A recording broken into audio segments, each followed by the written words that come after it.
Video पसंद आए तो चैनल को लाइक, सब्सक्राइब और शेयर ज़रूर कर दें। शुक्रिया। पुराने गाने सुनो तो बेगम पूछती है किसकी याद सता रही है। नए गाने सुनो तो बेगम कहती है तुम्हें बड़ी जवानी चढ़ी हुई है।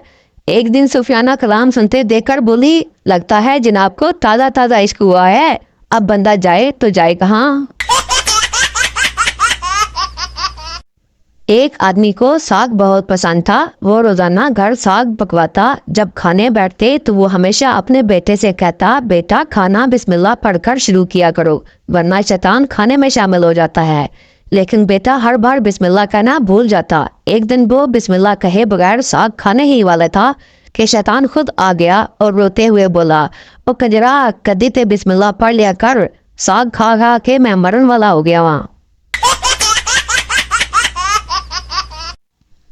शोहर बीवी से बोला तुम्हारे अब्बा की आग लगाने की आदत अभी तक नहीं गई। बीवी ने पूछा वो कैसे, अब क्या हुआ है। शोहर ने कहा आज फिर पूछ रहे थे मेरी बेटी से शादी करके खुश तो हो ना। घर वालों को पागल लगती हूँ, दोस्तों को शरारती लगती हूँ और लोगों को मासूम लगती हूँ।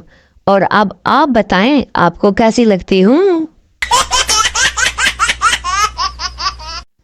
शोहर जुम्मा की नमाज पढ़ के घर आया तो खुशी से बीवी को उठाकर झूमने लगा।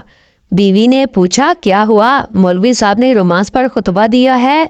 शोहर ने जवाब दिया नहीं नहीं, आज मौलवी साहब ने कहा है जो शख्स दुनिया में अपनी तकलीफ खुशी खुशी उठाएगा वो सीधा जन्नत में जाएगा। एक सरदार के यहाँ जुड़वां बच्चे पैदा हुए तो वो सारी रात सो न सका क्योंकि वो सारी रात यही सोचता रहा कि एक बच्चे का तो मैं बाप हूँ दूसरे का कौन होगा।